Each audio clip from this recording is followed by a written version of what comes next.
Una de las partes más importantes y decisivas a la hora de crear un nuevo proyecto de diseño es el estudio de la composición.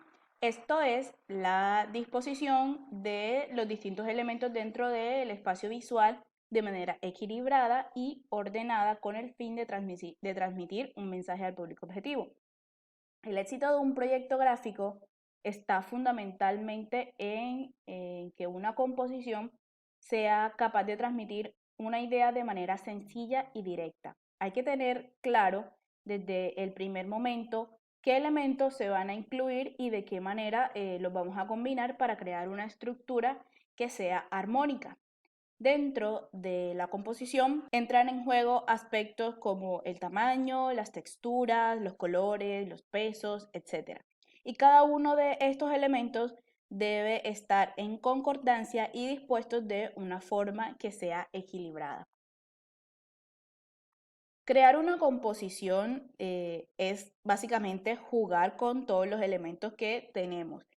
Podemos conseguir diferentes resultados y efectos según el peso, según el lugar en donde coloquemos nuestros elementos y la disposición que le demos a estos. Aunque no existen como tal unas normas que sean 100% estrictas para lograr una buena composición, hay algunas directrices que son generalmente aceptadas por la mayoría de los profesionales. Primero tenemos que los elementos dispuestos a la derecha o en el margen inferior tienen mayor fuerza visual y mientras que los que están colocados a la izquierda o en la parte superior dan una sensación un poquito más de ser livianos. Las formas angulares y alargadas amplían el campo de visión. Por ejemplo, en esta imagen vemos que al ser unas líneas largas dan la sensación de que se dirigen como al infinito, que se dirigen hacia adentro, da un poquito como de profundidad. Esto también da un efecto de magnificencia, mientras que las líneas que son cortas transmiten humildad. Las formas más sencillas y regulares son más fáciles de recordar y de asimilar, así como las que son simétricas, ya que estas ayudan a cumplir con la armonía y la perfección que nosotros siempre buscamos en nuestro diseño y a la que estamos predispuestos a reconocer como bellas. Recuérdenlo todo lo que hemos visto de sección áurea y de proporciones y de que nuestro ojo está habituado a percibir estas cosas como bellas o como cosas que están bien hechas. Las imágenes más grandes simbolizan fortaleza, mientras que las más pequeñas producen un efecto de debilidad o de delicadeza. Miren en este ejemplo, la misma proporción o la misma ubicación de la persona la hace parecer un poco pequeña y frágil ante toda la estructura. Y finalmente, los colores más vivos tienen más presencia y un mayor efecto visual que los tonos que son pasteles, pálidos o tenues. Esto no significa que los colores pálidos o los colores pasteles no se puedan usar en composición y tampoco significa lo que hemos hablado que no se pueden usar figuras redondeadas.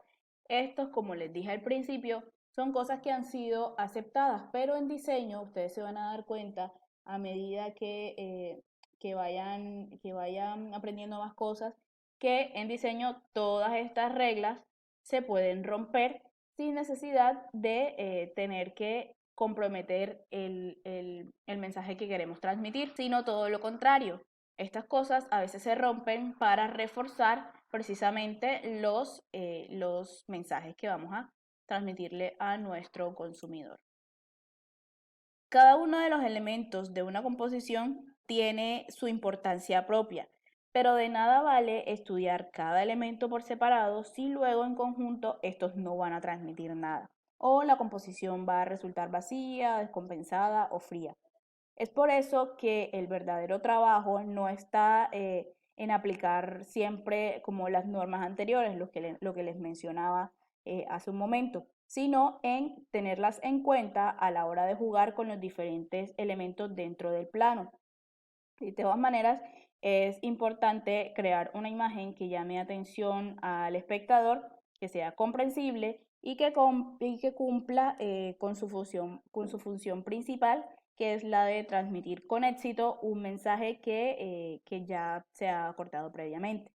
Si nosotros logramos conseguir armonía entre todos los elementos, un equilibrio perfecto entre todos los elementos, vamos a estar mucho más cerca de conseguir nuestros objetivos.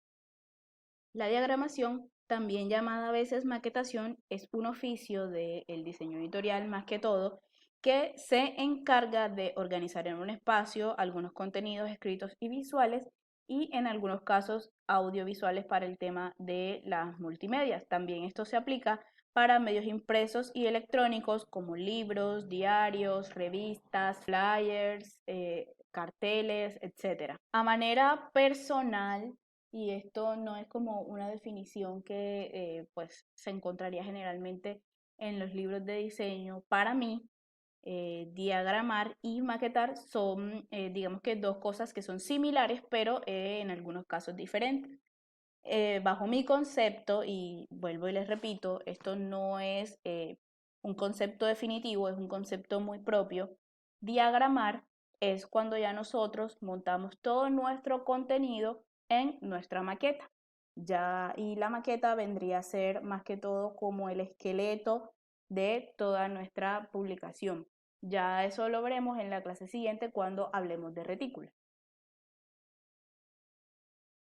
Para maquetar el contenido editorial, la actividad de maquetación necesita trabajar con algunos elementos gráficos y algunos aspectos visuales. Por ejemplo, algunos de los que podemos encontrar son el texto, que también es llamado cuerpo de texto, y es básicamente todo el contenido que nosotros vamos a colocar en nuestro diseño. Tenemos los títulos o los titulares, que van a ser lo que nos va a decir de qué se trata o de qué habla pues nuestro contenido, y este está subdividido en subtítulos o subtitulares que van colocados debajo del título principal y complementan la información.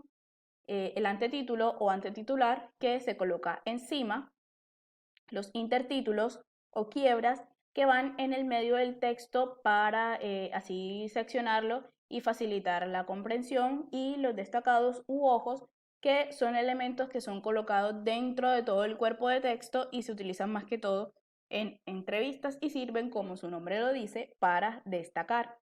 Tenemos las fotos, que son pues las fotografías, y generalmente estas van acompañadas de pies de fotos que son descriptivos y el crédito del fotógrafo.